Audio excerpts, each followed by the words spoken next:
Mientras la mayoría de niños de 8 años están aprendiendo el alfabeto o jugando a la mancha en el recreo, Lea pasa sus días en silencio arreglando radios rotos, dibujando circuitos en un cuaderno desgastado y viajando en autobús con su madre a la imponente empresa tecnológica donde ella limpia oficinas. Nadie sabe que Lea existe. Nadie la ve. Nadie, excepto un día, cuando un ciberataque lleva a toda la empresa a sus rodillas, es Lea, no los ingenieros, no los ejecutivos, quien entiende lo que está pasando. Y cuando ella pregunta en voz baja si puede intentar algo, lo extraordinario comienza. ¿Cómo puede una niña que el mundo olvidó convertirse en quien lo salve? ¿Y qué pasa cuando un poderoso CEO finalmente conoce a alguien a quien no puede ignorar? Quédate con nosotros para descubrir cómo la brillantez puede florecer en silencio y cómo ser vista puede cambiarlo todo. Lea caminaba exactamente 6 pasos detrás de su madre, no porque se lo hubieran dicho, sino porque le gustaba observar la manera en que su madre se movía por espacios que no le pertenecían. Su madre nunca se apresuraba, nunca miraba hacia arriba, nunca actuaba como si estuviera tratando de pertenecer a los pasillos de mármol y vidrio de tecnologías Virion. Era invisible a propósito. Lea había aprendido temprano que ser invisible podía ser una especie de poder, especialmente en lugares donde no se suponía que estuvieras.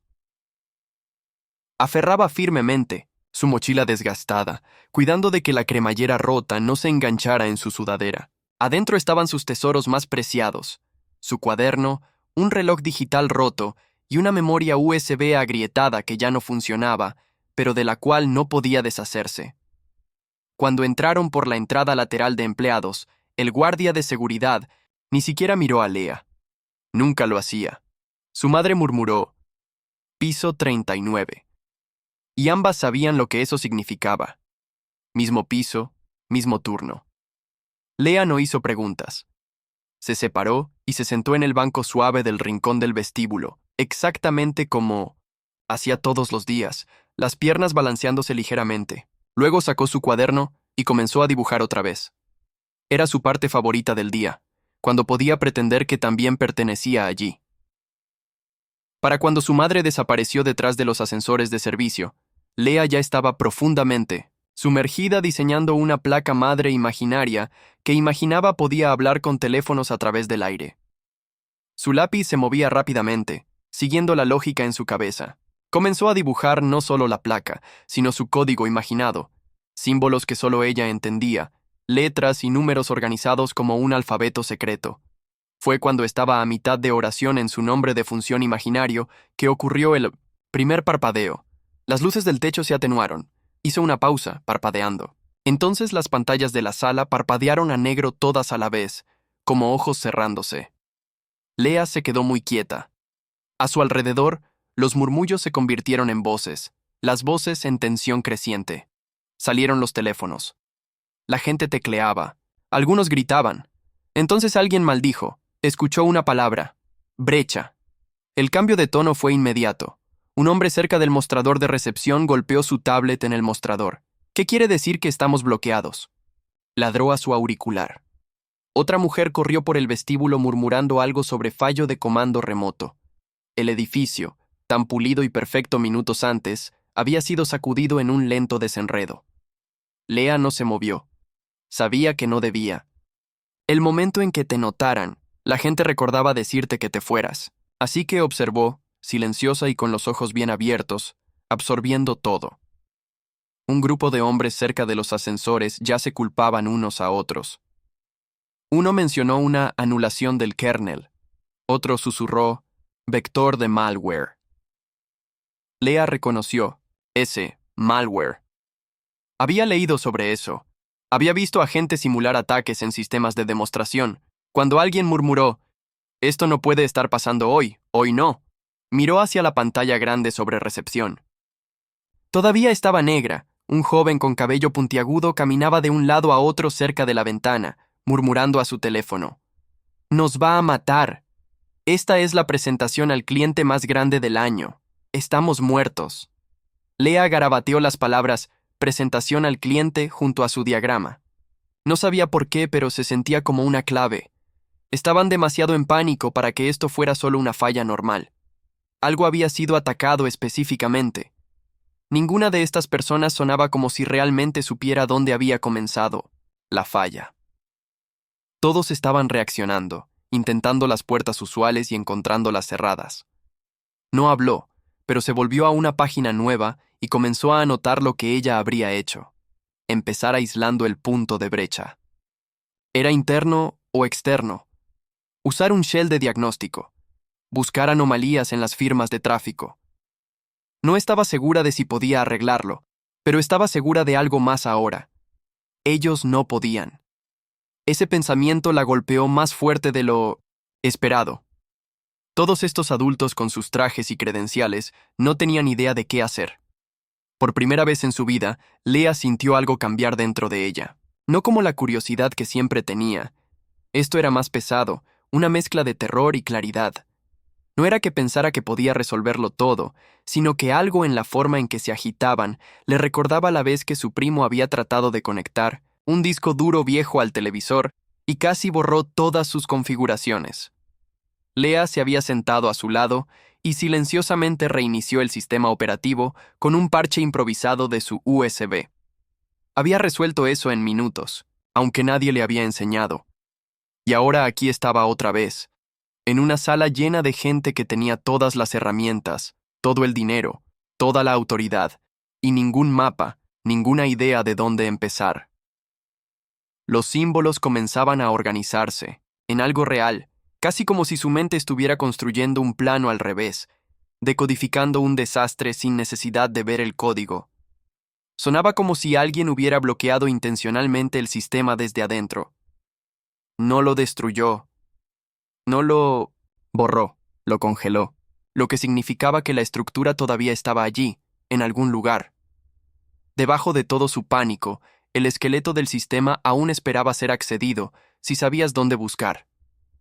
Lea exhaló lentamente. No estaba asustada. En cambio, se sintió, como cuando había abierto por primera vez una torre de escritorio vieja que su vecino había tirado. Todos dijeron que era basura, pero adentro aún funcionaba. Solo necesitaba un destornillador, un poco de tiempo y nadie mirando por encima de su hombro. Ahora, observando el caos desarrollarse frente a ella, sintió algo inconfundible. Sé qué es esto. Lea nunca había visto a tantas personas importantes, en un solo lugar, todas viéndose tan completamente perdidas. Estaban parados dentro de una sala con paredes de vidrio cerca de la escalera central.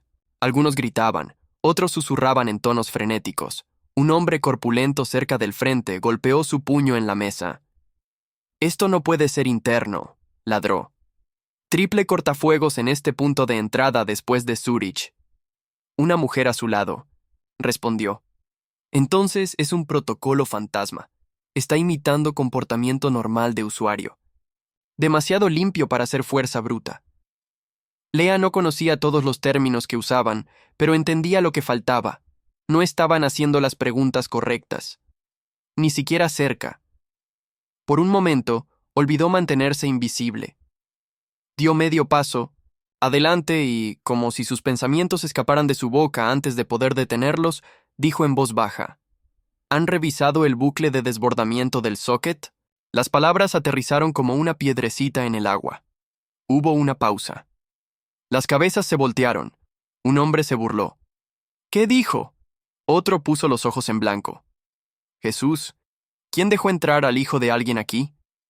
Pero una mujer parpadeó lentamente. No se rió. No desestimó. Solo miró a Lea pensativa y quieta. Lea sintió el calor subir a sus mejillas e instantáneamente se arrepintió de haber hablado. Había roto su regla, no ser vista, no ser escuchada. Pero antes de que pudiera desaparecer, notó a alguien observándola. No con molestia, sino con curiosidad silenciosa. Era más joven que los otros, probablemente solo unos años mayor que un estudiante de preparatoria. Elías. Ese era el nombre en su credencial. Elías no era como los otros. Sus ojos no juzgaban, trataban de entender. Sabía que lo que dijo no era aleatorio, no era una suposición. Había visto exactamente ese tipo de problema de bucle en una simulación una vez. El hombre mayor que se había reído ahora caminaba en un círculo lento, murmurando sobre tiempo perdido. «Estamos tirando dardos en la oscuridad», dijo alguien. Y fue entonces cuando Elías finalmente se adelantó. No alzó la voz, solo dijo. Su pregunta tenía sentido. Las cabezas se voltearon otra vez. Es un punto de entrada lógico para un bloqueo. Recursivo, especialmente si el atacante quería hacer que pareciera error del usuario. Miró a Lea, luego de vuelta a los otros. No pretendamos que alguien en esta sala tiene una mejor pista. La sala se quedó callada otra vez. Lea tragó saliva. No entendía las políticas de oficina, pero entendía la mirada que Elías le dio. No era caridad, era creencia. Había roto. El silencio, les gustara o no. Ya no era invisible. La dejaron entrar porque no... Aquí, dijo suavemente. Vas a necesitar pararte en ella un poco. La mesa está demasiado alta.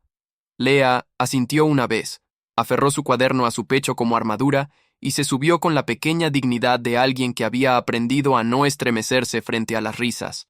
Nadie le ofreció orientación, nadie explicó el problema. No preguntó.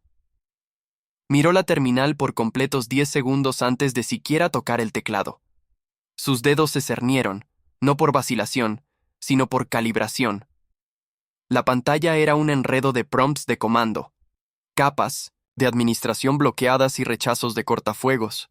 Sus ojos se alzaron, no al código sino a la pared detrás de la terminal. Había un estante en ella, un solo marco de foto ligeramente inclinado. Una niña pequeña sonriendo, no mayor de 5 años, sentada en los hombros de alguien. La cara del hombre estaba cortada, pero su reloj coincidía con el que usaba el CEO, furioso que había atravesado el vestíbulo 1 hora antes. La base del marco tenía un pequeño grabado. Amelia, 4 AM, bienvenida al mundo. Lea sonrió débilmente, solo una vez. Entonces escribió, para Amelia. La reacción fue instantánea pero no dramática. La pantalla no explotó en luz. Solo un suave parpadeo, una pequeña ventana de prompt abriéndose donde ninguna se había abierto antes. Elías, mirando por encima. De su hombro se inclinó. «Acabas de...» comenzó. Entonces se detuvo. El líder de TI sarcástico miró y se congeló.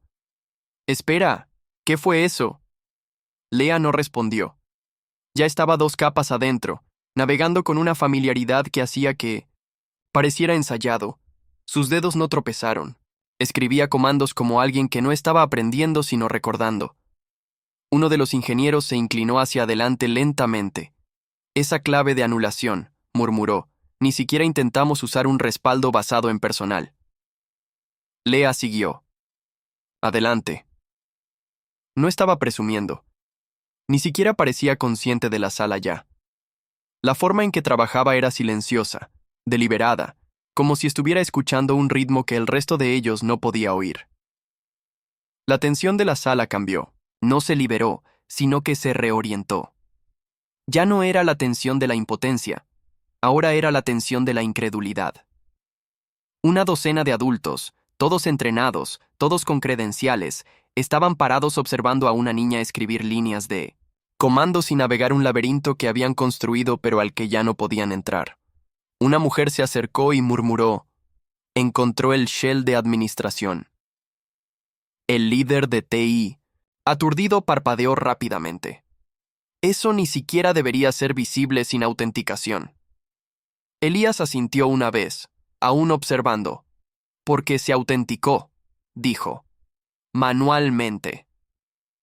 Nadie quería decir lo que todos estaban pensando, que habían pasado por alto el punto de falla más obvio. No una falla del sistema, sino vulnerabilidad humana. Un padre que había nombrado a su hija a las 4:00 AM había dejado que ese momento lo siguiera a todo, incluso a sus contraseñas. Lea había sabido dónde buscar, no porque tuviera suerte, sino porque entendía a la gente. Fue Elías quien rompió el silencio otra vez. Se adelantó para arrodillarse al lado de Lea. «Estás en el shell», dijo gentilmente. «¿Qué estás buscando ahora?» Ella no lo miró, Pero respondió, el primer bucle. Su voz era calmada, clara. Si encuentro el patrón de entrada, puedo revertir el bloqueo. Sus manos no disminuyeron la velocidad. Navegó registros, reportes de error, entradas de datos corruptos. Algunos estaban disfrazados para parecer benignos. No cayó en eso. Sus dedos danzaron entre las trampas como si hubiera nacido haciéndolo. Nadie le había enseñado esto. Su educación había venido de tutoriales raspados, dispositivos rotos y noches a solas con máquinas prestadas. Y aún así, aquí estaba, haciendo lo que ninguno de ellos pudo. La sala ahora estaba parada detrás de ella, silenciosa, humillada, observando a una niña pelar las capas de fracaso que habían construido alrededor de sí mismos. Y cuando Lea pasó la primera capa de encriptación, cuando la pantalla de bloqueo dio paso a un nuevo conjunto de campos de acceso, nadie se estaba riendo ya. Había ido 3 capas más profundo en la arquitectura del sistema, y la corrupción que vio no era aleatoria, era casi elegante. Esto no era el caos imprudente de una brecha típica. Esto era artístico, metódico, deliberado. Quienquiera que hubiera escrito esto quería ser encontrado, pero solo por alguien que supiera cómo leer entre líneas. Un fragmento de sintaxis malformada captó su ojo, no porque estuviera mal, sino porque era familiar. Su corazón tartamudeó una vez, confundido, luego curioso, y entonces la golpeó. Había visto esto antes. El fragmento del script no estaba copiado exactamente. Había evolucionado, pero los huesos eran inconfundibles. Lea recordó la noche cuando primero encontró algo parecido. Había estado en el café de internet prestado al otro lado del apartamento de su primo. Había tomado la laptop agrietada, con la pantalla parpadeante, y se había conectado a un foro olvidado lleno de enlaces rotos y volcados de código que no estaban destinados para niños. La mayoría era basura, pero un hilo había sido diferente. Una discusión titulada Fantasmas digitales, métodos de disrupción simétrica. Sin respuestas, solo un volcado de archivo y una línea de comentario. No se trata de forzar la entrada, se trata de convertirse en la puerta. La versión que Pinto Sentai estaba viendo ahora no era suya, pero tenía que ser descendiente de esa misma lógica de árbol. Esto no era coincidencia, esto era una firma. Sus dedos se congelaron sobre las teclas, el hechizo de lógica pura rompiéndose bajo el peso del reconocimiento. Ya no estaba mirando el ataque de un extraño. Estaba mirando a alguien que había caminado el mismo sendero, torcido que ella. Solo, fuera del sistema, autodidacta e invisible. Esto no era solo código malicioso, era una huella dactilar, una voz gritando a través de la oscuridad, disfrazada como sabotaje. Por primera vez, no estaba segura de si debería sentir asombro o miedo. Porque si alguien como ella había bajado por este camino y elegido destrucción sobre descubrimiento, entonces, ¿qué decía eso sobre la línea fina que había estado caminando toda su vida? El código no estaba enojado, no estaba frenético, era preciso, frío, paciente, y eso la asustó más de lo que cualquier ataque caótico podría haberlo hecho, porque eso significaba que quienquiera que lo escribió había estado en control, no arremitiendo. Eligiendo. Pensó en la niña pequeña en el marco de fotos, Amelia, y se preguntó qué habría pasado si el sistema no hubiera sido detenido. Por primera vez en todo el calvario, vaciló. Pensó en quitar sus manos y dejar que alguien más se hiciera cargo. Dejar que los adultos lo resolvieran. Pero los adultos no habían reconocido el rastro. Solo ella lo había hecho. Elías notó el cambio. Lea, dijo gentilmente. Ella no miró hacia arriba. ¿Qué es? Preguntó. ¿Encontraste algo? Su voz era pequeña pero constante. Sí, dijo. Creo que sé quién construyó esto. Elías parpadeó. ¿Te refieres como a un grupo? No, susurró. Me refiero a alguien como yo. Esto ya no era solo un rompecabezas. Era una conversación, un desafío. Alguien había plantado esta brecha, sabiendo que solo un tipo específico de mente sería capaz de seguirla hasta el núcleo. Alguien como ella. Y aún así, Lea no se detuvo. Siguió adelante, incluso mientras sus manos temblaban ligeramente. No estaba solo arreglando un sistema, estaba siguiendo un rastro. Y al final de ese rastro, no había solo un error o un virus.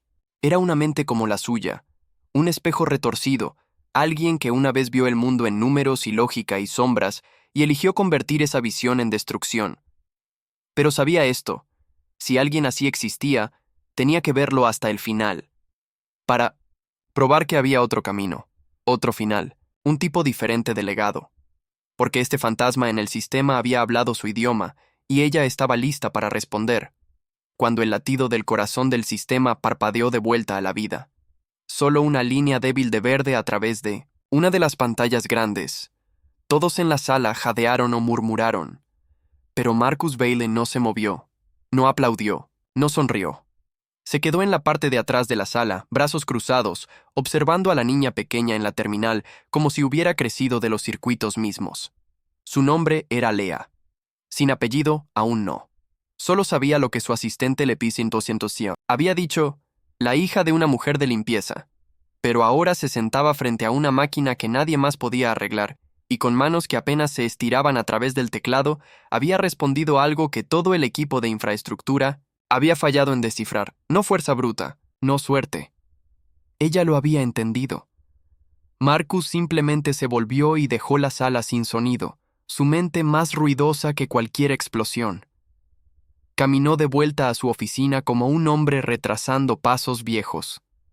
Una vez adentro, cerró la puerta y abrió el archivo de seguridad. El metraje ya estaba marcado. Lea en la terminal, la ventana exacta de tiempo desde que se sentó hasta el momento en que el sistema volvió en línea. Restregó el video lentamente, observando. Cierta, su postura, su quietud. Eso era lo que más lo golpeó. No lo que estaba haciendo, sino cómo se sostenía mientras lo hacía. Había una memoria que Marcus no había tocado en décadas. Trató de ignorarla como siempre había hecho, pero se alzó de todos modos, un sendero de tierra afuera del viejo orfanato en Abilene. Una niña, tal vez de 8 o 9 años, sentada en un escalón con una radio rota en su regazo, torciendo cables con dedos ennegrecidos por la grasa. Nunca hablaba, pero siempre esperaba allí. No tenía familia, ninguna oportunidad. Una vez, le dijo silenciosamente que si podía arreglar la radio, tal vez podría escuchar voces de un lugar mejor. Una tarde, la radio chispeó en sus manos. Ni siquiera se estremeció. Solo se rió. Marcus se había quedado parado detrás de ella, congelado. Entonces un día se había ido. Sin nota, sin explicación. Nunca preguntó qué había pasado. No quería saber. Lo enterró como enterraba la mayoría de las cosas. Pero observando a Lea ahora, algo dentro de él se agrietó. La posición de sus hombros, la manera en que no se estremeció bajo presión. No era solo talento. Era familiaridad. No estaba acostumbrado a ser sacudido. Había negociado contratos de miles de millones de dólares, enfrentado revueltas de juntas directivas, pero nada de eso lo había preparado para la vista de esta niña tan calmada dentro del caos, haciendo lo que hombres adultos no pudieron. Y no por reconocimiento, no por dinero, solo porque podía. ¿Cómo había llegado a ser el tipo de hombre que casi llamó seguridad sobre una niña cuya brillantez superó a todo su equipo? ¿Cómo había aprendido a medir a la gente por sus títulos de trabajo, sus credenciales, y olvidado que el genio a menudo crece en silencio en lugares donde nadie está mirando? Se sintió enfermo, no con culpa, al menos no completamente, sino con una comprensión que amaneció. En algún lugar del camino había amputado la parte de sí mismo que una vez creyó en cosas imposibles. Y ella lo había traído de vuelta. No con palabras, sino con teclas. Pensó en esa niña en el orfanato otra vez, la que había desaparecido antes de que alguien pensara en preguntar dónde se había ido.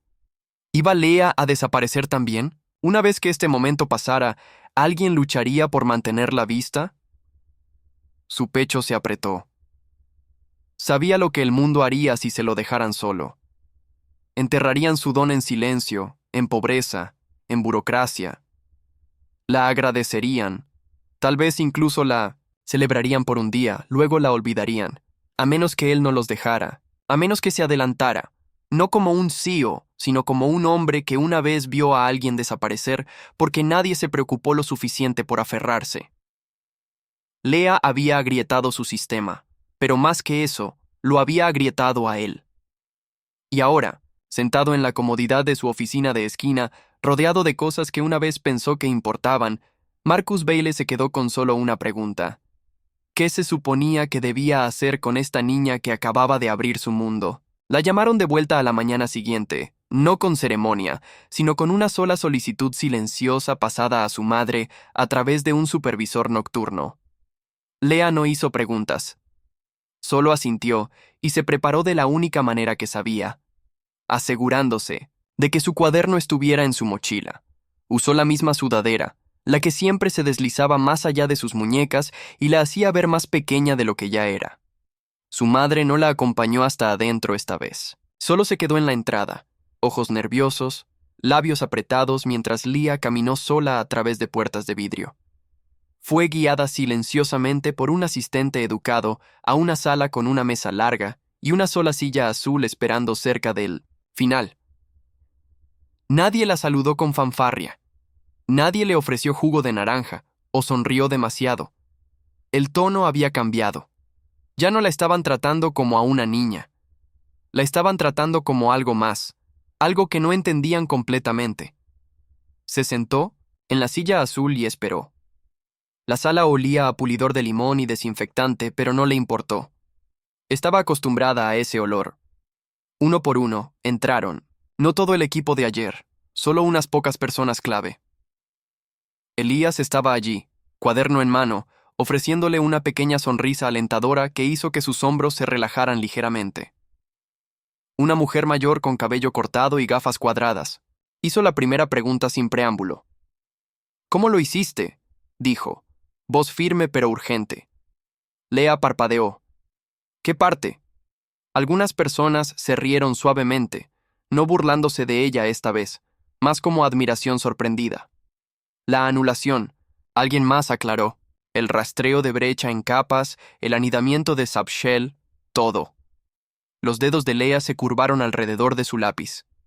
Podía sentir el viejo nerviosismo surgiendo, el tipo que le decía que los adultos realmente no querían sus respuestas, solo confirmación de lo que ya creían, pero esta vez nadie interrumpió, nadie la desestimó. Estaban esperando, escuchando. Miró alrededor de la sala y entonces dijo tan honestamente como pudo. No sé cómo explicarlo con palabras. Un silencio siguió.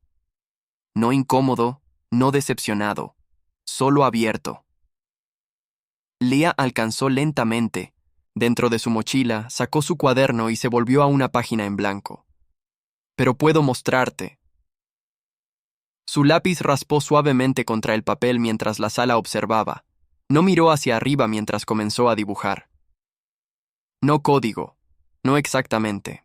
No diagramas tampoco. Lo que puso en la página era algo intermedio. Circuitos que se convertían en ramas de árboles, bucles que se curvaban en senderos de río, patrones de color que fluían como mapas del tiempo. Sombreó con precisión rápida, conectando componentes, a símbolos que solo ella entendía completamente. No etiquetó nada, no se detuvo para explicar. Solo lo construyó de la misma manera que construía marcos mentales en su cabeza cuando abordaba código. Después de varios minutos, volteó la página y la deslizó hacia adelante en la mesa. Nadie se movió por un momento. Entonces Marcus, sentado frente a ella con los brazos cruzados y un pliegue pensativo entre sus cejas, se extendió y la jaló hacia él. No preguntó qué significaba. La estudió en silencio, volteando la página de lado, sus ojos escaneando la imagen no como un ingeniero, sino como un hombre buscando algo más allá de la superficie. Leah lo observó cuidadosamente, no porque esperara elogio, no lo esperaba, sino porque este momento ya no se trataba de sistemas, se trataba de ser vista. Siguió volteando la página en sus manos lentamente, como si el ángulo correcto desbloquearía algo. Entonces, de repente, se detuvo. Sus dedos se congelaron en 1900 de el borde. Leah vio sus hombros cambiar, apenas un cambio pero notable. Él lo vio. No el dibujo exactamente, sino lo que el dibujo era. Un mapa no hacia la brecha, no hacia la solución, sino hacia ella. Una forma de entender cómo pensaba, cómo se movía a través de problemas, cómo daba sentido a cosas demasiado grandes para pasos convencionales. No les había dado líneas de código, o diagramas de flujo, o lógica con viñetas. Les había dado su mente en el único idioma que hablaba libremente, y Marcus lo vio. Los otros se inclinaron ahora, lentamente dándose cuenta de que algo importante estaba pasando, aunque no sabían exactamente qué era. Pero Lea podía decir que Marcus ya no estaba solo analizando, estaba recordando algo, algo que ella no podía nombrar pero podía sentir en la manera en que la miraba ahora. No como una anomalía, no como un milagro, sino como una persona, como alguien que una vez había sentido este tipo de pensamiento desde adentro. Lea se movió ligeramente en la silla, insegura de qué decir. No había planeado esto. No esperaba estar sentada en una sala llena de adultos que no estaban discutiendo, no condescendían, sino que estaban silenciosos porque por una vez había llenado el silencio con algo que no podían negar.